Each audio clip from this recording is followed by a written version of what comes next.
I'm gonna take you on a day in the life of not you. Bright eyes. I'm not feeling my best today at all. We haven't had customers in like too long. And I didn't wanna come, but oh here we are. Good afternoon. I just happened to run into our building manager.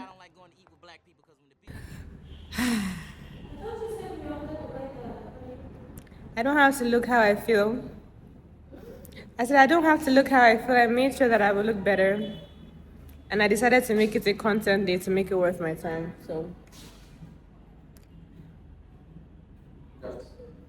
good afternoon. Thank you. I've been better. I've had better days. It's coming back. Yeah, it's called like it's Friday. So break it down. Break it, now dress it. Not allow to try before. Will you be my vlog? Say hi to Kunle. What are you again, sorry? Sorry? What you're the floor manager building the business development. Jumoke, no, she's the front desk slash everything. She's the madam of Kini. Okay, so but I was saying that I haven't figured out the paint issue, which is my biggest issue because I have a feeling if you break it, I'm still going to have to paint it, right? I think so. Exactly. No, but that paint you smelled it that day is bad. Well, one had maggots. They both smelled bad. One had maggots. The other one that smells bad doesn't have maggots. But remember how this one was smelling after we used it? So I don't really want to. Yeah, I saw them when they were doing that. I thought it was normal. I didn't know it used to lead to maggots. Why do you have paint kit? You've not bought me my order yet I'm now. not saying. Also, it's okay. I'm not lost them. So she's supposed to give us like That's what I was going to say. What? So the company wants us to have like each key this, not because of anything. In case of emergencies. so you have your own but you have like So just one. Because you guys gave me everything. Yes, we give are you supposed to have just one or she's supposed to just have one? No. Okay, so we've established enough trust. Remember why I have the keys. Yes. But okay, you know what? Just have your keys and give us one. Anyways, I'm going to go and open gallery first. I feel like I need to do this for both Kini and Kini. Huge. I have all these keys. As I said, I'm opening super late today. Because, well, life. Look, we have so many thingies, so many good reviews about them. So I'm in the room now. I've set it up already. Okay, so I don't know how to vlog for both YouTube and like Instagram and stuff. So I feel like I'm messing this up, but I'll make it work in the edits. But I basically just set it up like I would on like a normal vertical, but now it's completely set up. And I was just showing. Yeah, it's enough for me. But I blank out too much to do vlogs. Yeah. Anyways, but I was showing them the software. Yeah, I was showing them the software. I think you just vlog for one and then vlog for the other, but like, yeah, I don't have time for that. Anyways, so yeah, all of them are here, all the softwares. And I feel like the view I had in was pretty good. This is the other room. It looks so clean. I'm ready for like a booking, obviously. On YouTube, I'm gonna set up the other room, which is editing room 2. So I'm gonna go and open that with you right now. Okay, so we're in the other room now, and I'll set this one up as I would. if I were, you know, I don't know which angle to go from. I'm gonna go against the light because this light is super bright.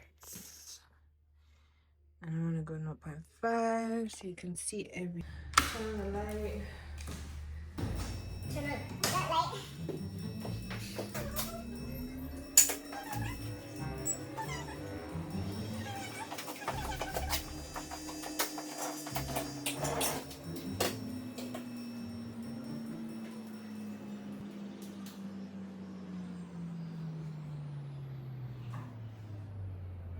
So this room is now ready to go. Like I said, usually, I don't know if I said this already, but usually I have a cleaner come and clean, but no one's been in here for days, which is why they should be. But yeah, I'm set up and ready to go now. I just have to, I would usually clean the mouse, clean the keyboard, clean the screen. It's all fine, but this is the way the room is looking. So another nicest fit. In here, you can like come and eat your food and warm your food if you want. Just share the bathroom. It's a pretty bathroom. So I'm now back in the other room where I'm gonna be. My favorite place to be. Can you see everything? Yeah. So I was saying that I prefer this room to the other one just because it feels a little bit more cozy, you know. And when I don't have any customers, I'm in here doing whatever I want to do. Because there's no resting spots really. So I just chill in here. But in order to do that, I have to log out of Editing Room 3 and log into my personal thing. And now I'm logged into me. And I think I want to catch up on Candace. Oh no, I already was doing that at breakfast this morning. I said the name. My baby sister has wanted me to, who's also my marketing person. She wanted me to do this video for a while. She wanted me to do a why did you start Bright Eyes video. And it's not like I've not wanted to do the video. It's just been like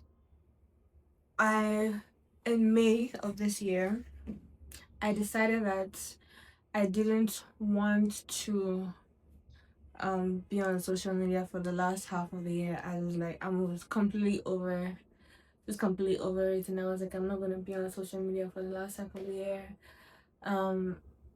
At the time when I said that in May, I hadn't decided to open Bright Eyes. I just knew that all I was planning was to open my gallery, which is open. But when I got back, and I was like, you know, trying to get back into the swing of things. I had been in London for like, was it almost 5-6 months? I don't know, I was in a bit of a rut, and I met up with a friend, and she reminded me of this idea that I had told her about opening an editing studio. And at the time, I was just desperate to like get out of my rut. So my sponsor, who is also my dad, was sensing that I also needed like a bit of a push. And so the timing was just seemed to be right, and so we decided to open Bright Eyes. Now, the reason why I wanted to open Bright Eyes all those years ago, it's now like 4 years ago I wanted to open this, is because I love editing. I started doing this film thing a long time ago. I started doing filmmaking a very long time ago. Now, like, I think 8 years ago.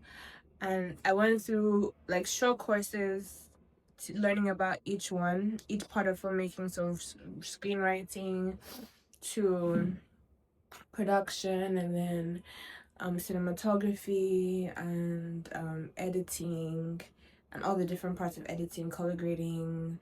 It's a short course, so it wasn't like in depth, but I think it was enough for me to decide which one I wanted to like focus on that. The one I did the longest course in editing at Met Film School. I really would recommend anybody who wants to learn how to really use Adobe Premiere Pro to try that course. I don't know if they still do it, but and I just really loved it so much. It was I went on to do a documentary, and then I went to do like 2 short films, and editing and doing both of those little projects. Editing was my favorite part of it. Like I could literally sit and stare at the screen like the whole day, basically.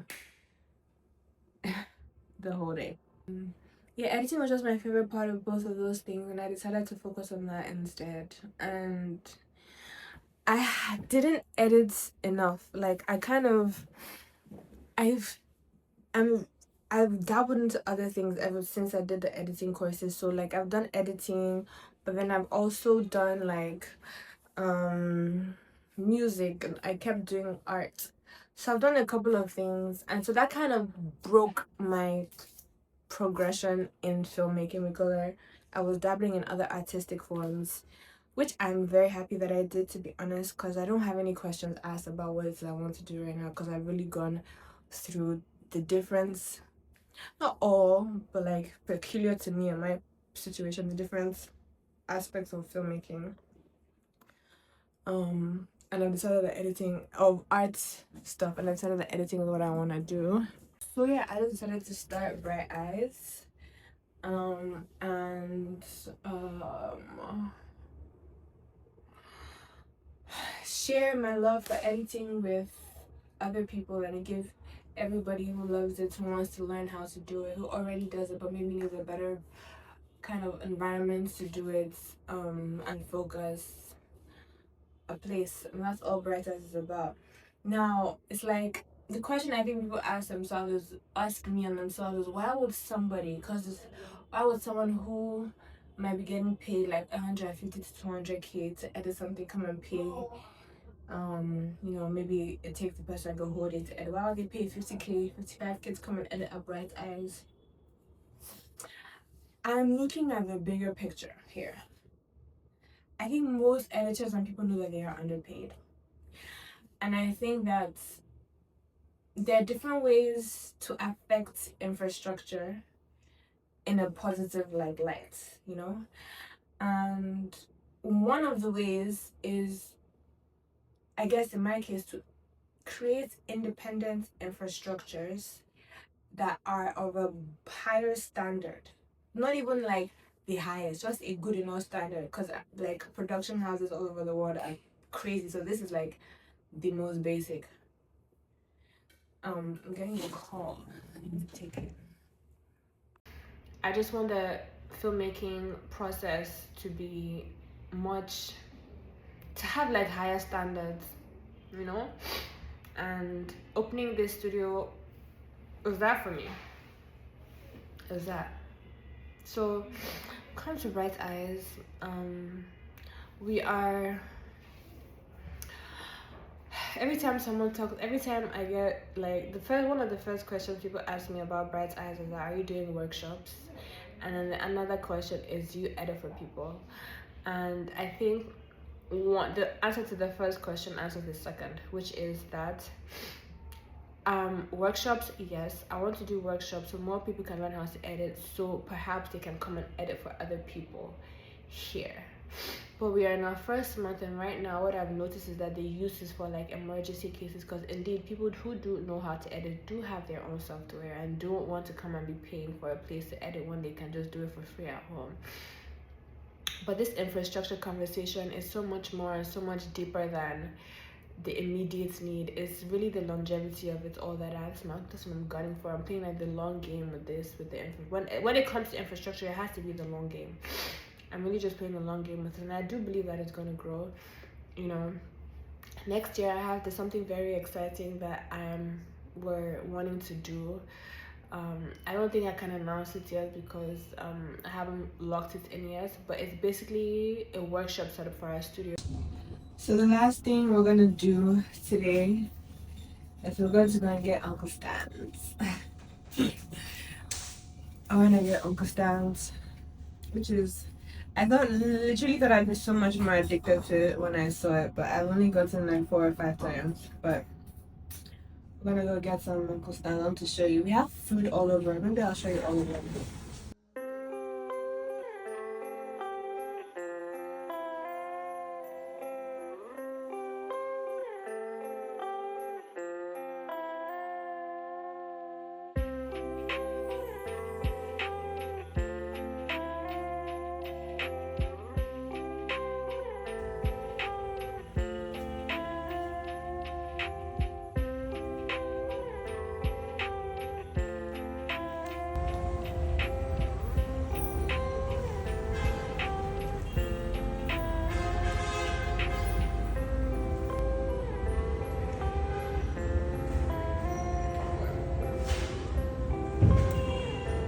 I'll show you guys.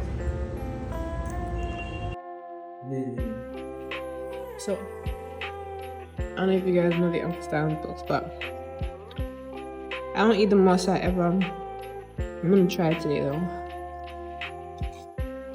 It's really hot and fresh. But, samosa, puff, spring roll chicken, fish, whatever. Mimosa. I forgot to swap the mimosa out for more puff. It was fine. Yeah, love it.